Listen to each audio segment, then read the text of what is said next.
그러면은 장기적으로 어떻게 포트폴리오를 가져가면 좋을까 하는 것인데, 제가 이제 어디 강의를 갔더니 한 분이 자기의 퇴직연금 포트폴리오를 이야기를 했습니다. 3분의 1을 그 다음에 3분의 1을 그 다음에 3분의 1을 미국의 100% 모두 미국의 주식입니다. 제가 정말 이상적으로 생각하는 것을 잘 실행하고 있다고 말씀드렸는데요. 예를 들어 내가 300만 원이 지출 금액이 필요하다 하면은 내 자산이 얼마 있어야 될까? 이게 이제 궁금한 거죠. 근데 여러분들 필요한 금액도 물가 상승률만큼 계속 올라가게 됩니다. 그걸 꼭 감안하셔가지고 판단을 하시면 좋을 것 같습니다.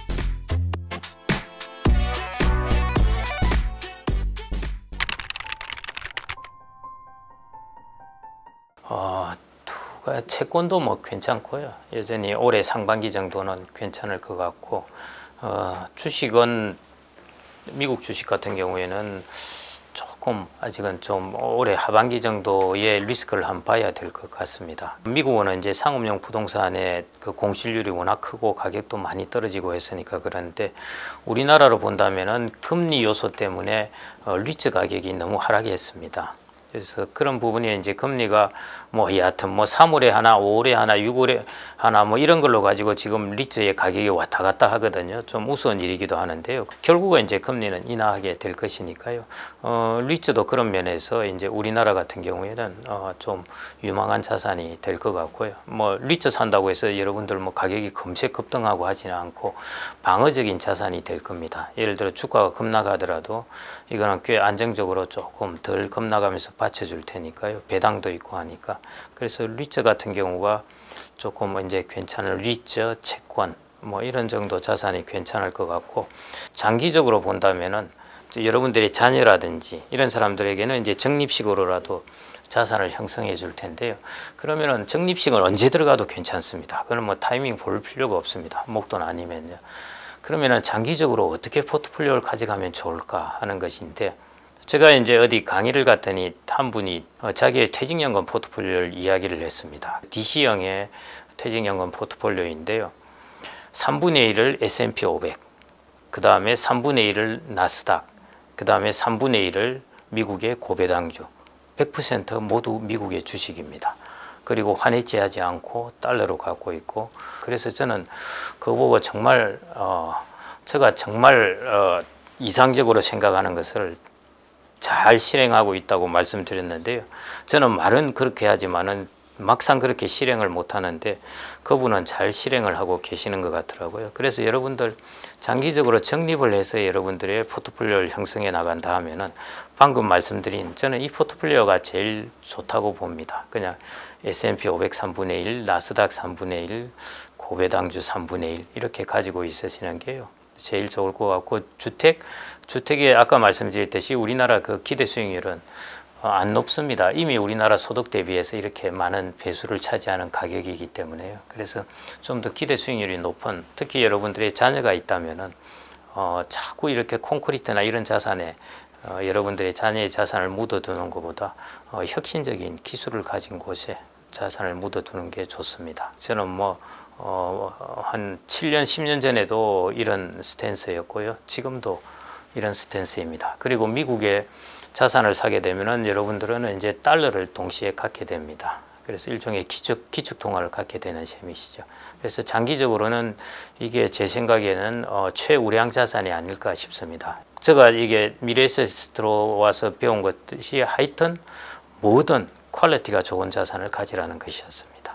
퀄리티가 좋은 자산은 결국 회복이 되기 때문에요. 그래서 꼭 이렇게 포트폴리오를 가지시는 게 어떨까 합니다. 그게 이제 옛날의 이야기고요. 옛날에는 집 한 채를 계속 옮겨가면서, 그때는 한 채 집을 가진 경우에는 양도소득세도 없었으니까요. 얼마나 좋습니까? 돈을 벌었는데 세금이 없어요. 하여튼 그렇게 하면서 집 한 채로 저기서부터 차곡차곡 이렇게 올라가면서 아우 나중에 집을 가지고 내 자산이 10억이 되었네 뭐 이렇게 하는 거죠. 처음 1억으로 시작했는데, 그 다음에 이 주택을 주택연금으로 하면은 또 연금도 받을 수 있고 해서 이제 이것만 잘 하더라도 이제 우리가 노후 준비를 어느 정도 할 수 있었는데요. 근데 지금은 주택에 아까 말씀드렸듯이 기대 상승률이 훨씬 낮아질 겁니다. 최근에 한 6년 동안 많이 상승한 부분도 있고요. 거기에 대한 반작용도 있고 하기 때문에 훨씬 기대 상승률이 낮아집니다. 그래서 집만 가지고 노후 준비를 좀 하기는 어렵고요. 그렇다고 집이 없이 노후 준비를 한다는 것도 맞지 않습니다. 꼭 노후 준비에 있어서는 자기의 주택이라는 것이 좀 필요한 부분은 반드시 있는 부분이고요. 다만 그런데 부동산만 가지고 노후를 준비한다든지 그 다음에 집 한 채만 가지고 있어도 충분하다든지 절대 그렇지는 않고요. 사마천의 사기에 보면 그런 말이 나오는데요. 이 교토삼굴이라는 혹은 교토삼혈이라고도 하는데 꾀가 많은 토끼는 이제 굴을 3개 가지고 있다는 것입니다. 근데 다들 여기까지만 아는데 그 다음에 이제 또 문구가 나옵니다. 그게 능이면사인데요. 능이 죽음을 면한다는 것입니다. 그래서 여러분들 자산 관리나 뭐 여러분들의 삶을 사는 데 있어서도 가장 중요한 것이 포트폴리오를 갖는 것입니다. 여러분들의 직업에도 포트폴리오를 갖는 것이고 여러분들의 능력에도 포트폴리오를 갖는 것이고 자산도 똑같습니다. 그래서 주택 하나로 포트폴리오를 완성할 수는 없는 것이고요. 여러분들 주택, 그 다음에 연금, 그 다음에 여러분들의 인적 자원인 근로소득 이 세 채를 가지고 준비를 해야 됩니다. 그게 가장 훌륭한 포트폴리오입니다. 방금 말씀하신 바대로 사람마다 다릅니다. 다르는데요. 정말로 이제 평균적인 적정 지출 금액이라 그럴까요? 그게 60세 이상 이런 사람들 대상으로 이제 50대, 60대, 70대 다 조사를 하는데 국민연금연구원에서 이제 서베이하는 게 있습니다. 보면은 평균적으로 대략 한 340만 원 정도입니다. 지출 금액이요. 서울 지역입니다. 다른 지역은 이제 이 금액보다 더 낮게 되는데 서울 지역을 보면 대충 수도권이라고 보시면 되겠죠.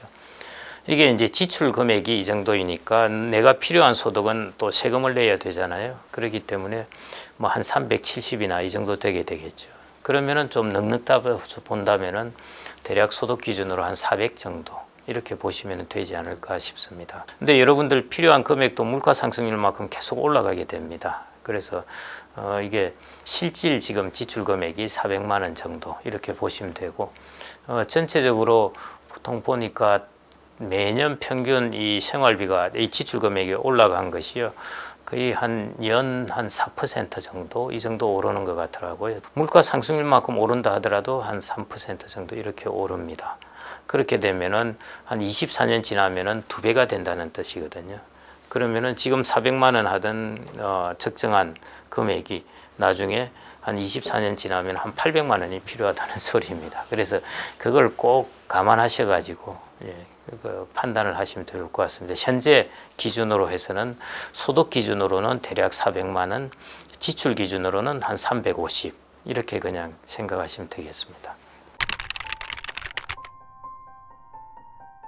예를 들어 내가 300만 원이 지출 금액이 필요하다 하면은 내 자산이 얼마 있어야 될까?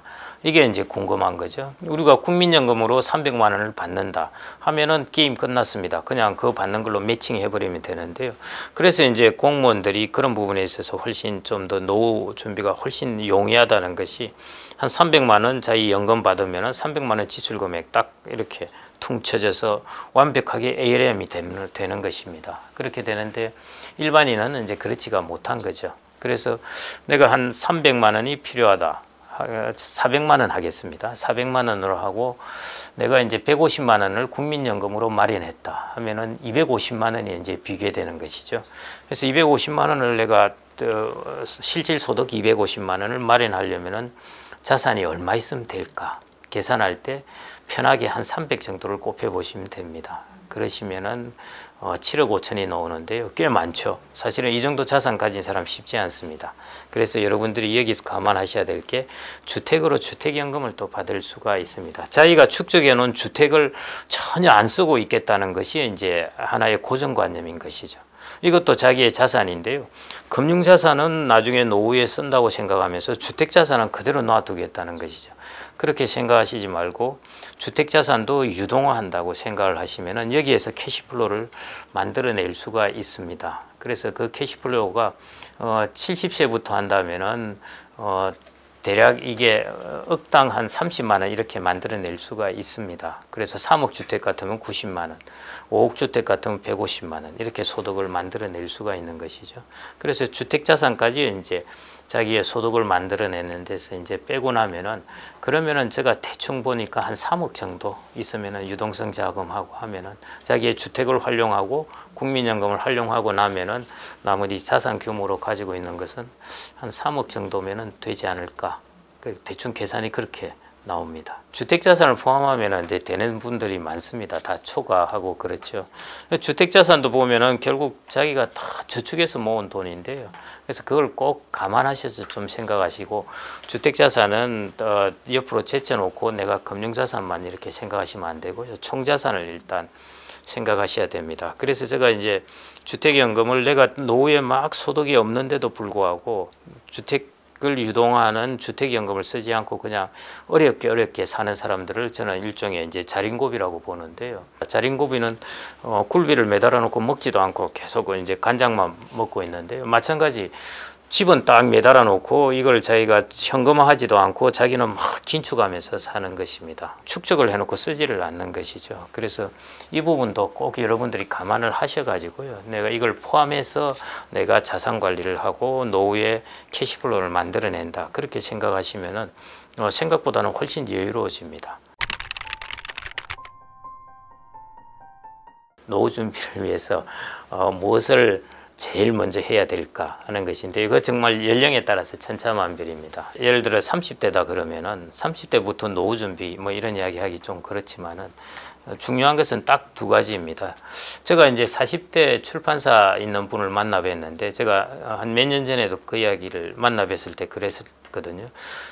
당신 앞으로 직장에 오래 있을 거다. 이게 퇴직 연령이 55세, 60세가 아니라 어쩌면은 70세까지 일해야 될지도 모른다. 이런 이야기를 했었는데 그때 이제 반신반의하다가 얼마 전에 만났을 때 자기가 자칫하면 요즘 분위기를 보니까 이게 밑에 애들도 없고 위에 사람도 없고 자기가 있겠다고만 하면은 되게 오래 있을 것 같다는 겁니다. 그래서 이제 의외로 오래 일할 수 있다는 것이죠. 젊은 사람들도 마찬가지입니다. 앞으로 사람이 이제 귀해지고요. 베이비 부모들 퇴직하고 나면은 우리나라 노동시장에서 인력이 확 줄어듭니다.